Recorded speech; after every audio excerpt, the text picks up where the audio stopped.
Um pequeno país em guerra constante, com menos de 21 mil quilômetros quadrados, uma população de 7 milhões e meio de habitantes, que caberia entre Rio e São Paulo. Tem mais empresas iniciantes de alta tecnologia que os Estados Unidos ou a China. Tem mais empresas de capital de risco, as chamadas Ventures Capital, que qualquer outro país.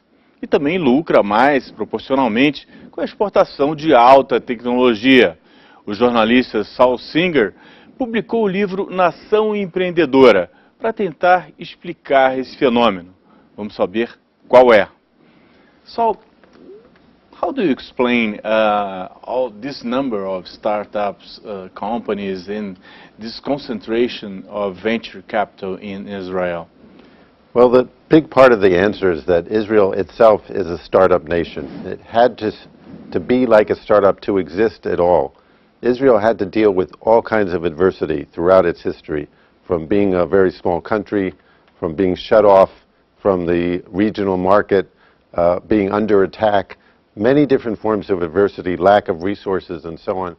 This forced Israel to be innovative, and to be very determined and to take risks, which is very much the heart of doing startups. So if Israel itself weren't doing these things, then Israel wouldn't be there. So it's part of the atmosphere, it's part of the culture to take risks and to be very determined and get things done. Could you tell us some Israeli-developed technology currently in use around the world? Well, there are lots of things. If you look, say, in almost any computer, there are chips developed by Intel. Most of the chips were either designed or built in Israel or both. The Centrino, the Pentium, the first chip in the first IBM PC was designed in Israel. The disk-on-key was invented in Israel. Voicemail, all kinds of things like when you start putting in a search in Google and it starts making suggestions for you, that was developed in Israel. A lot of things that people use in their daily lives, in their mobile phones and the internet, they don't realize it, but they come from Israel. You said in your book that de Gaulle, the former French president, and the Arab boycott were responsible for the Israeli technological success. Why?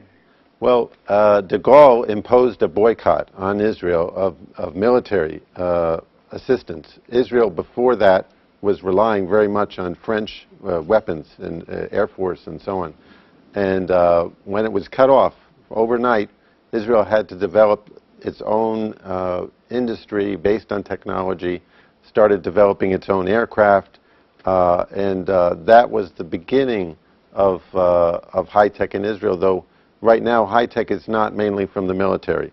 It's independent of the military, but the first thing that happened was it grew up in the military. But Army has an important role in the development of high technology in Israel. I would like you to explain that role.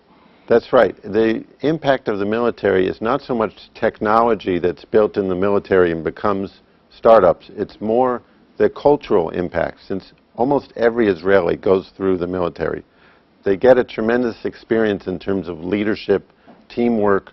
They learn what a mission is, how to be very determined, how to take risks, how to improvise, because the Israeli military, unlike other militaries, forces you to be more creative, to improvise, because it's a small military, and the only way it could defend Israel against much larger armies was to have better technology and to be more innovative.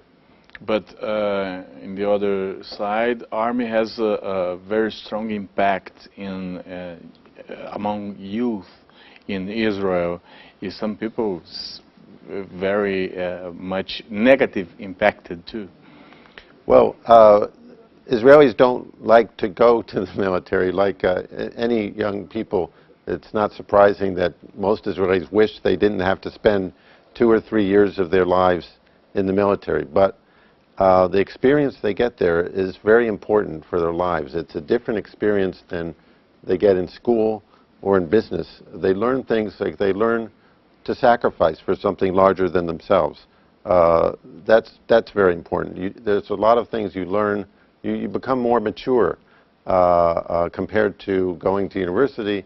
If you go to the military and then you go to the university, when you start studying, you're more mature and you get more out of it. So that's what's happened to Israelis.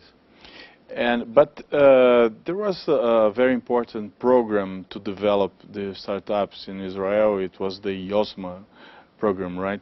I would like you to explain how did the YOSMA worked and what are the main pillars of this program?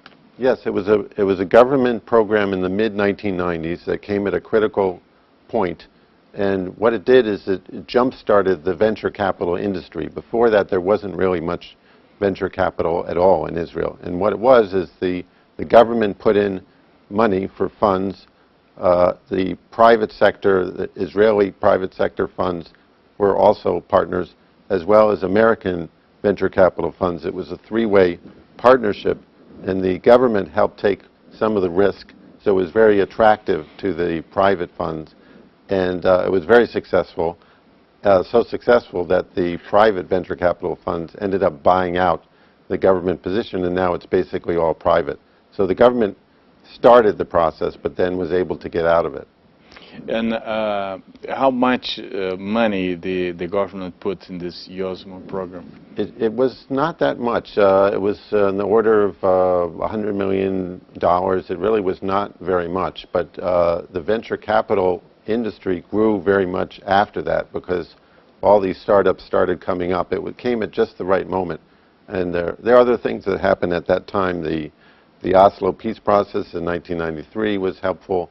The Russian immigration, 1 million Russians came from the former Soviet Union to Israel over 10 years. Was a huge impact. Specialized scientists, all yes. Professors. Many of them engineers, many of them were civil and mechanical engineers, and they were retrained in Israel to become electronic and computer engineers, and that program paid for itself many, many times over.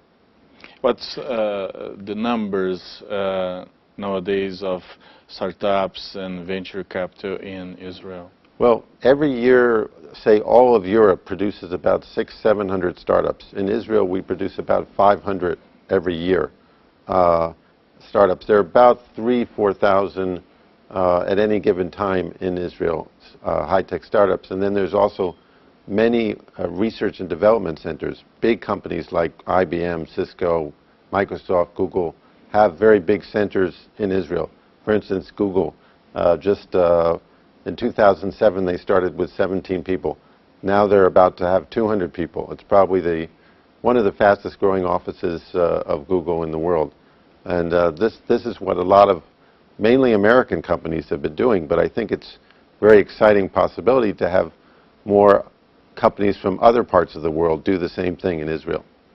But Hewlett-Packard, I think, was the pioneer, right? It was a director who is Jewish and decided to move some equipment to. How did it happen? Well, Hewlett-Packard was important. They bought a major Israeli company, but I think Intel was even earlier. And Intel was the pioneer in a way.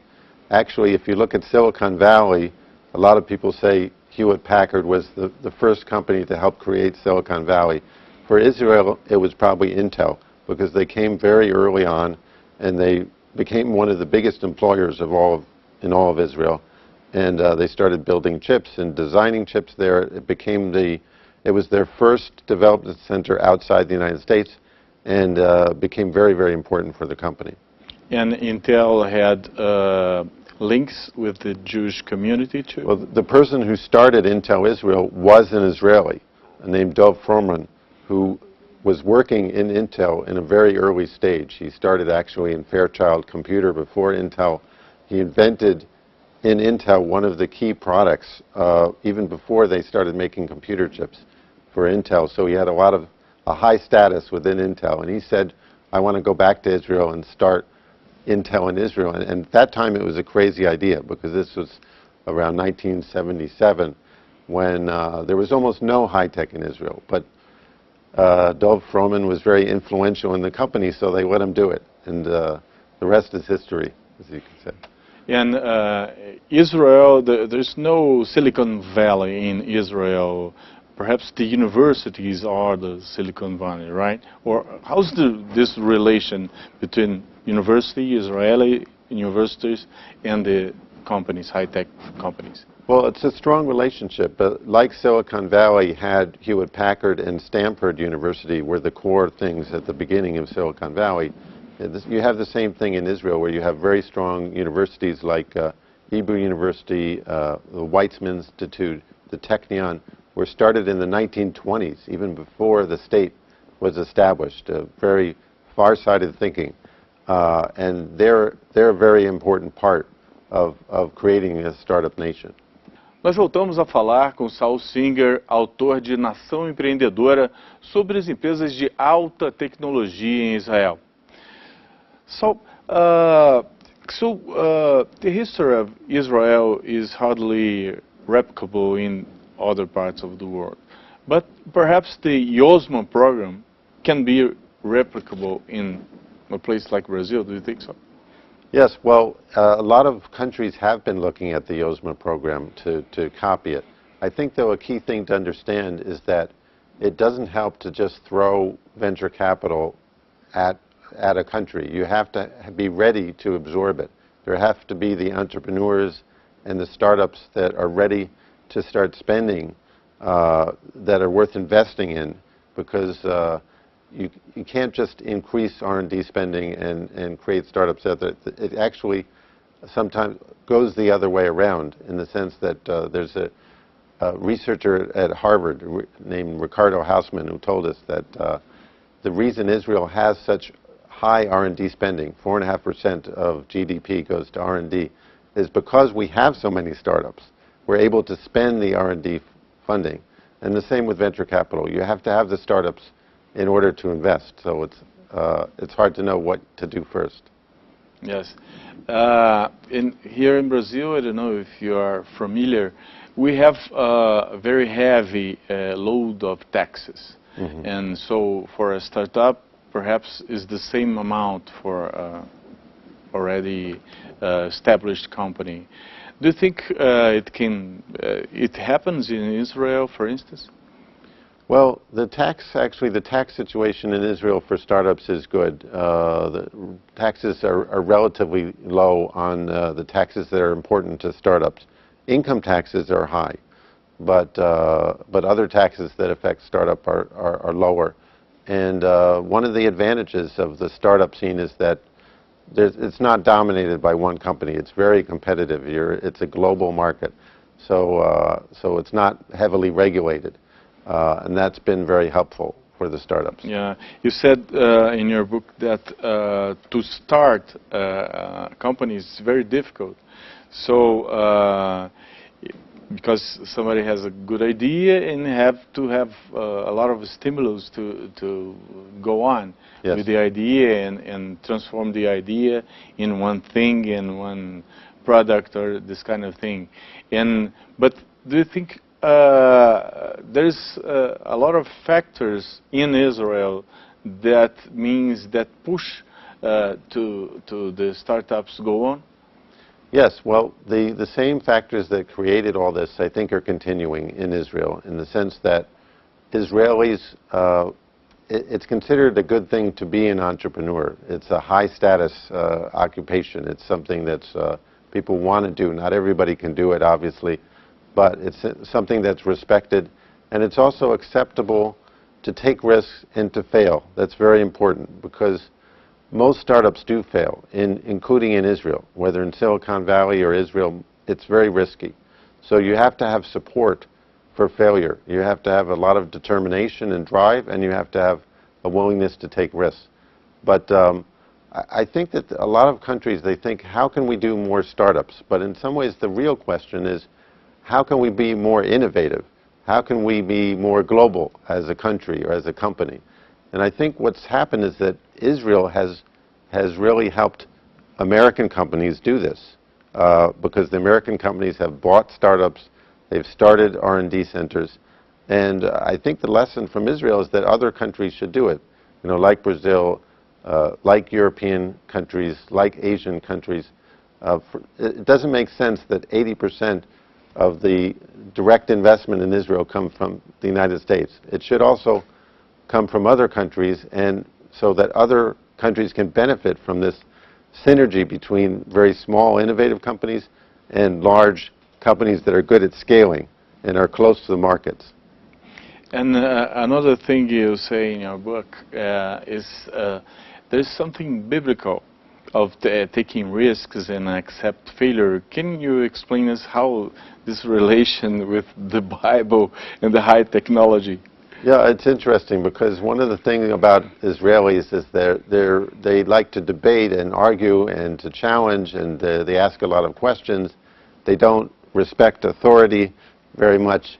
And I think this comes from the Bible. If you look at the story of Abraham arguing with God in the Bible, and it's clear that that Jews grow up with this story, and if they're going to argue, if they see Abraham arguing with God, they're of course willing to argue with the head of Intel or Microsoft or whoever. They don't worry so much about hierarchy and status.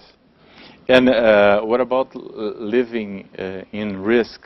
How this drives to accept risk and accept risk in startups? Well, living with risk is something kind of normal in Israel. We've had to face a lot of risk, and that's helped. I noticed that if you go to a kibbutz kindergarten, these small places in Israel, and it's remarkable. You look at the toys that they have in the back, and there's broken tractors and all kinds of sharp and rusty things. And in most countries, they wouldn't let kids play with these things. But in Israel, it's considered normal. You just you're not too fussy about taking risks. It's the way it is. So, do you think it helps to be innovative? Yes. Okay.